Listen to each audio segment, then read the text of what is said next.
Scary stories on the road. Number 1. Werewolf transformation in my back seat. Dear Scary Stories NYC. I still remember that night vividly, even after all these years.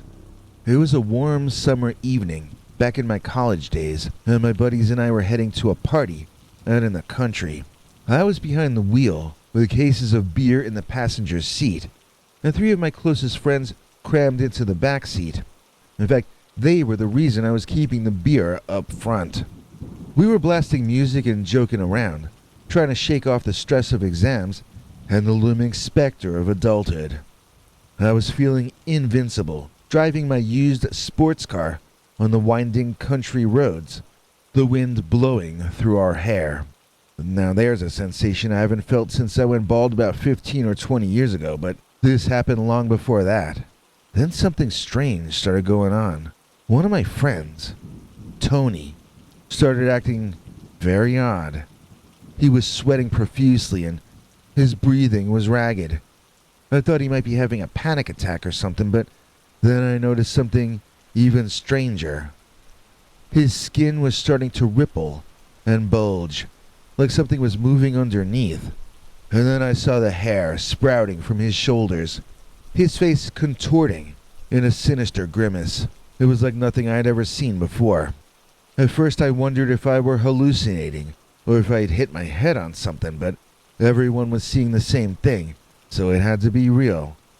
Then Tony let out a guttural howl, and I almost messed my pants right there.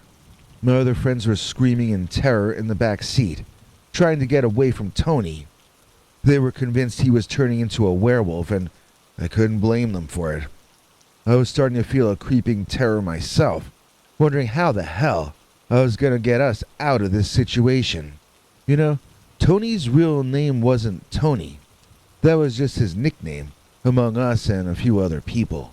We called him that because his eyebrows met in the middle, and he had a deep voice like Tony the cartoon tiger on those commercials. Great!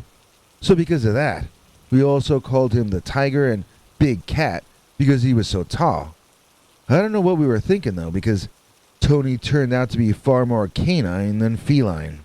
I could feel the hair on the back of my neck standing up, the adrenaline pumping through my veins as I tried to come up with a plan. We were still a good 20 minutes from any kind of civilization, and it was getting darker by the second. Tony was flailing about and accidentally hit me in the back of the head, knocking me forward into the steering wheel and turning my lights out for maybe just a few seconds. When I came to, the car was spinning out of control, the tires screeching as we careened off the road and into a ditch. The impact was brutal and sent us all flying forward, slamming hard into the dashboard or the seat in front of us. I remember opening my eyes to a dizzying blur of shattered glass and twisted metal. We were all groaning, trying to get our bearings, and then I saw Tony climb up out of my sunroof, out of the car. At least I assume it was Tony. He was now fully transformed, towering much taller than his former height, with razor-sharp claws and teeth bared. I felt a cold sweat break out on my skin, and I realized we were now trapped in the woods with a werewolf. Panicking, we all managed to scramble out of the car and into the woods.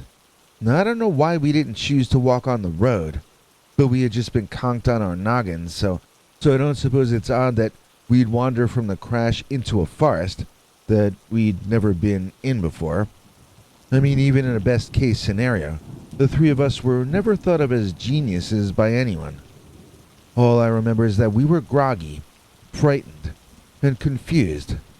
Not long after our stupid decision to do what we were doing, we could hear that Tony was hot on our heels, snarling and snapping at us as we darted crazily and haphazardly through the underbrush.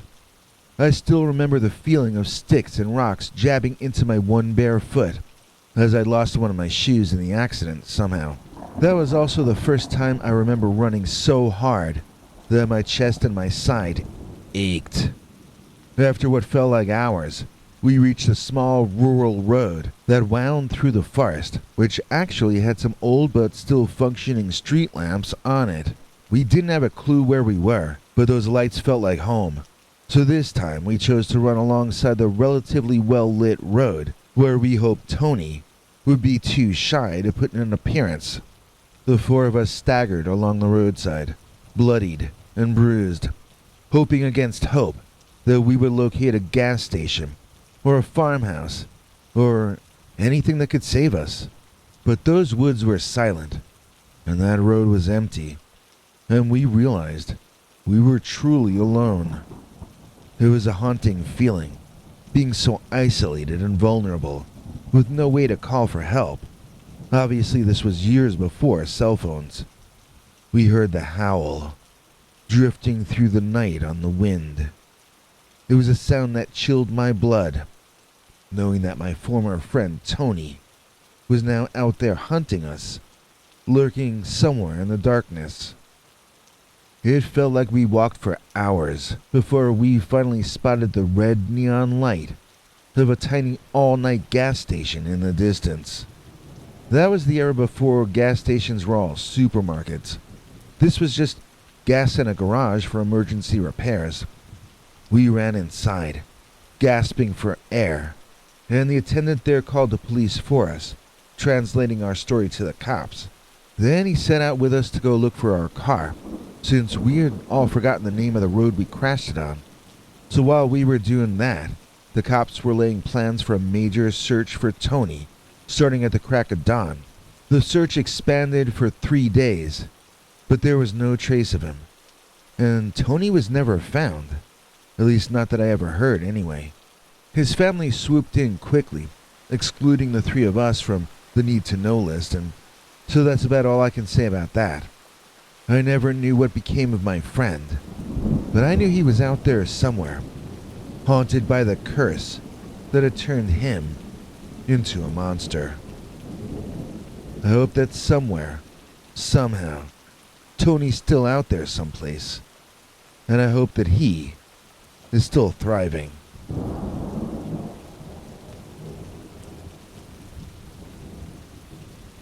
Number 2, Spectre in Waynesboro. Dear Scary Stories NYC. It was a stormy night on Old Forge Road in Waynesboro, Pennsylvania, and I was the only car in sight. The rain was coming down in sheets, and I could barely see the painted stripes on the black pavement ahead of me. I was driving carefully, trying to make it home safely. I felt a chill pass through my body. I looked to my right, and I saw a woman sitting in my passenger's seat. She was drenched, and her white dress was stained with mud, as if she had been out walking that night, and I'd picked her up as a hitchhiker. My heart flipped, and my brain spun in my skull, as I wondered if I had picked her up and somehow forgotten about it. But I couldn't have. I was still on course toward my destination, so how had she gotten into that seat? As beautiful and petite as she was, I was still more afraid of her than any fighter I ever faced when I used to be a boxer. All they could do was punch me in the face. But a girl who could materialize out of thin air? I had no idea what she could do to me. Meanwhile, she wasn't doing anything. She was just staring straight ahead, her eyes fixed on the road in front of us. I was terrified. I couldn't believe what I was seeing. Was I hallucinating? Was I dreaming?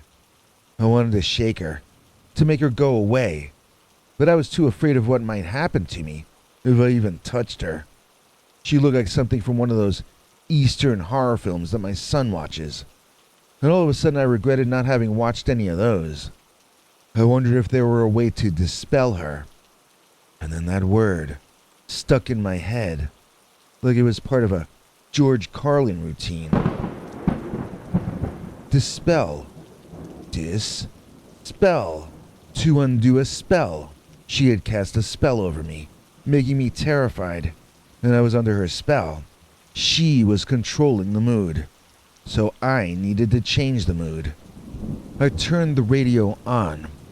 I thought maybe some music would ease the tension. It came on in the middle of that song, I'm on Top of the World by the Carpenters.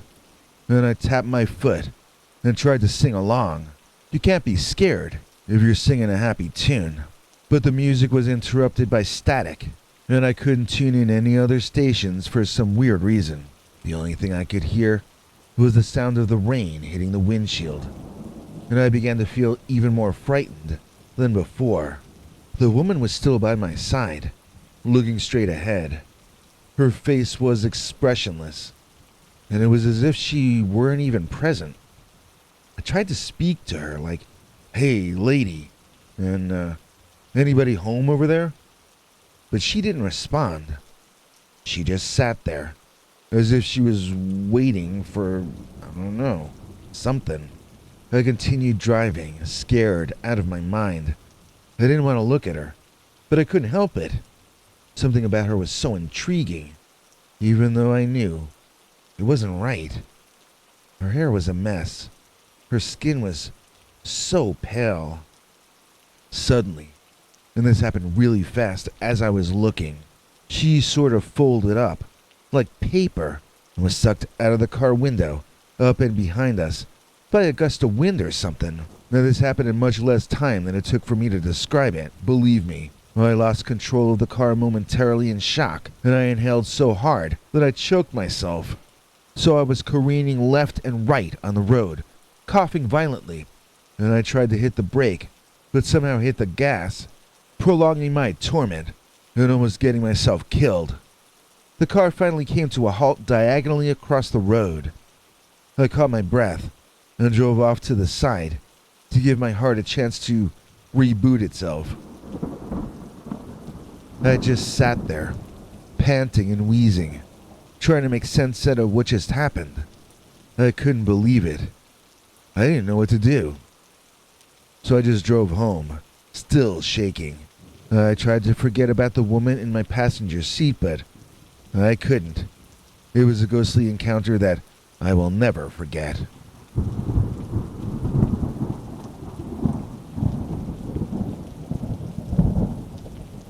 To number 3, Shirtless Man versus Sasquatch in Alaska. Dear Scary Stories NYC.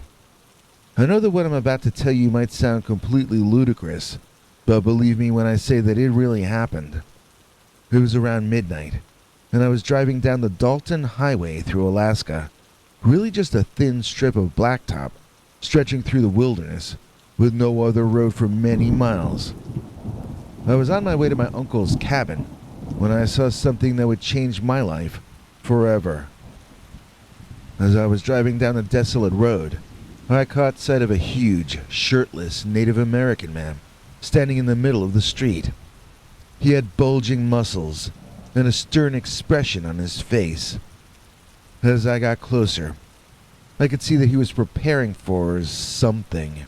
His fists were clenched and raised, ready to fight something I couldn't see in the tree line.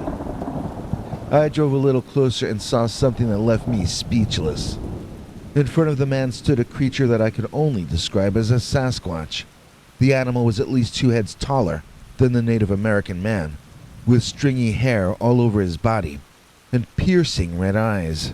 His arms were twice the size of my car, and his King Kong-like hands were raised in a menacing stance.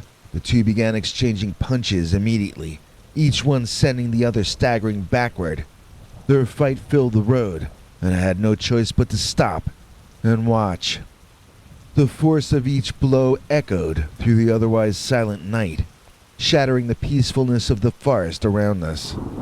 Each opponent only occasionally made a sound as though they had experienced pain, even though some of those blows might have cracked the skull of an ordinary man.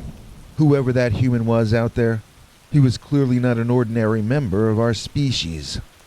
The fight seemed to go on forever, each opponent taking turns at being on the receiving end of a devastating blow.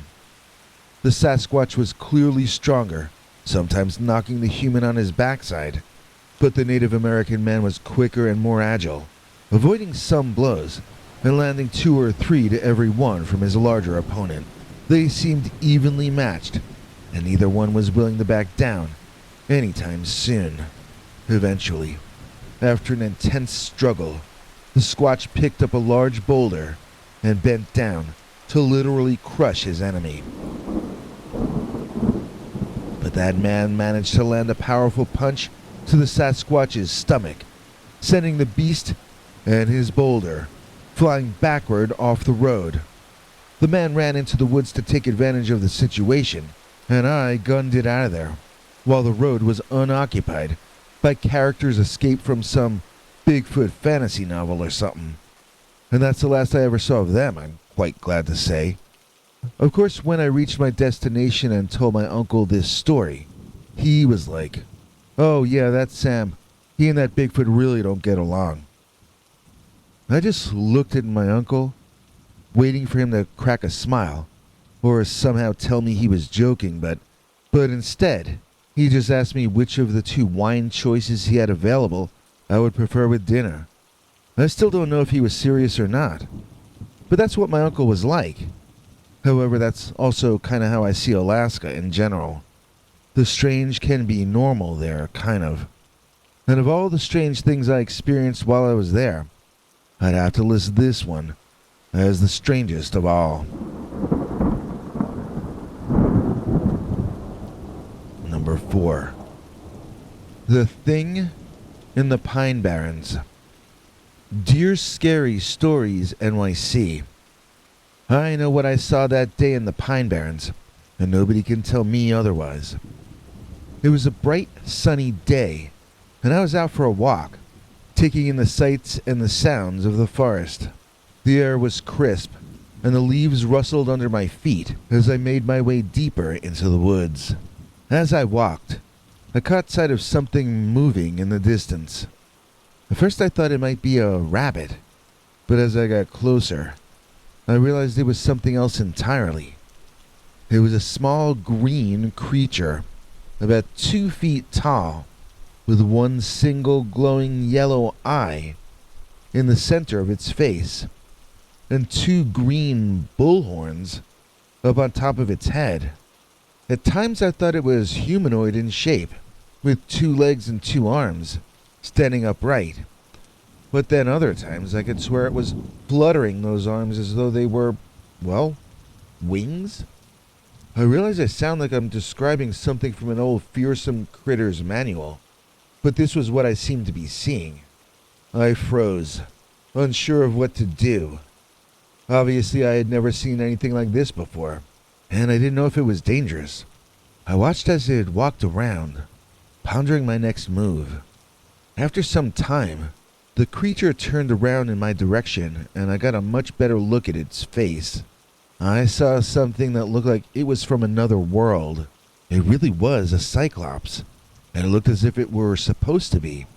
Not like it was malformed or anything. I expect its mother thought it was handsome, or lovely, or whatever mothers of its species think of their offspring. I don't remember seeing a nose, and its mouth curved from one side of its face to the other, under that glowing yellow eyeball, to form a kind of a sad smile. I was terrified, but also fascinated. I couldn't take my eyes off it.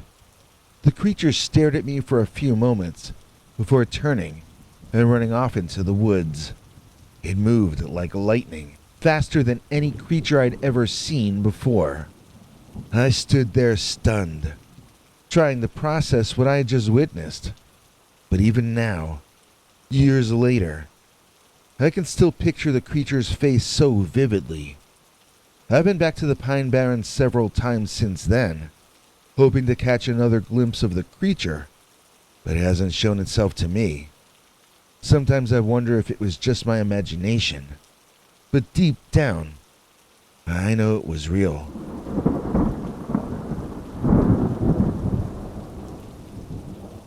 Hey, it's your old pal Bigfoot with a hot new offer for you for summer. Snag these badass new Scary Stories NYC sandal slide things modeled here by your old pal Bigfoot, and take 25% of the price off by using the checkout code YTShopping25. It's a sweet deal for both of us because YouTube is covering that 25% discount. The link should be in the description, and if you're on YouTube and it's May or June of 2023, then you might see an image of it right under this video. It comes in 5 different colors, so use them to express yourselves. And now here's another Dogman story. Number 5. Chased from Lover's Lane. Dear Scary Stories NYC. I sit in my rocking chair, the cool breeze of the autumn evening blowing in through the open window. My mind drifts back to when I was 19 years old, full of life and reckless adventure. Back then, I used to take my girlfriend Mary out on long drives on the old logging roads just outside of Canby, Oregon. We were always looking for a quiet spot to steal a kiss or two. We found a secluded grove of trees on the edge of a clearing. It was the perfect spot for us to spend some time together, away from prying eyes. The weather was great, so rather than sit neck in the hot car, we parked it and walked hand in hand into the clearing. It was a moonlit evening, as the leaves rustled in the gentle breeze. We lay there for a while on the grass under a tree, talking about our futures, what we wanted to do with our lives, and how we would be together forever. But our romantic moment was cut abruptly short by a loud growling noise that echoed through the trees. At first we thought it was a bear or a cougar, but when we saw a hulking, hairy figure lumbering toward us, we knew we were in trouble. I thought it was a Sasquatch, one of the legendary creatures that roam the forests of the Pacific Northwest. But this one had a face more like a dog or a wolf. My girl was screaming about a werewolf, but I don't know if those exist outside of movies. The creature, whatever it was, let out a blood-curdling shriek, which sent shivers down my spine and made me scramble to get up to my feet. Mary was already up, pulling at my arm and urging me to run. We took off like a shot. We both knew that we would be in serious trouble if that creature caught up with us. We finally made it back to the car, panting and gasping for breath, but the creature didn't give up yet. It continued to chase us down the road for over half a mile until we finally reached the main street. As we sped away in the car, we both knew that we had narrowly escaped the clutches of a very angry Sasquatch-like dog or Dogman. Now, as an old man sitting in my rocking chair, I think about that night, and I wonder if we really did dodge a bullet. But no matter what anyone else might say, I know what I saw and felt, and the memory of that chase with Mary will always be with me to my dying day.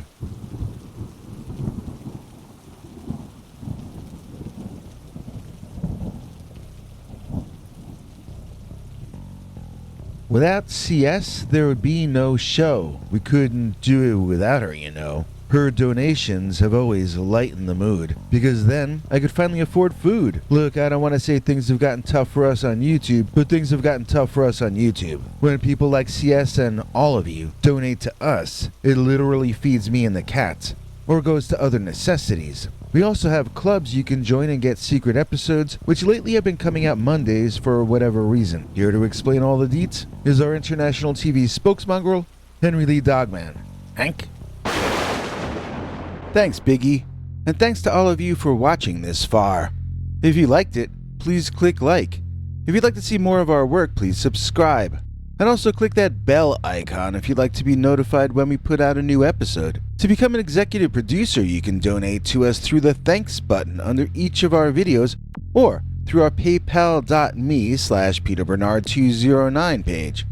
To receive cool perks like secret uncensored Dogman episodes far too wild to ever run on this channel, you can become a YouTube channel member by clicking the join button, or join our PayPal subscribers club at peterbernard.com. Joining either at the $3 a month level or above gets you access to our over 25 hours of secret uncensored Dogman stories available nowhere else. Do you have a scary story about Dogman or some other kind of high strangeness that happened to you? Let us know by emailing us at scarystoriesnyc@gmail.com or by leaving us a voicemail message at 804-LA-SCARY. You may need to call back on that one. It cuts off after, I think, 3 minutes. And if you don't want to do any of that stuff, thank you for simply watching to the end. Good night, and have a scary tomorrow.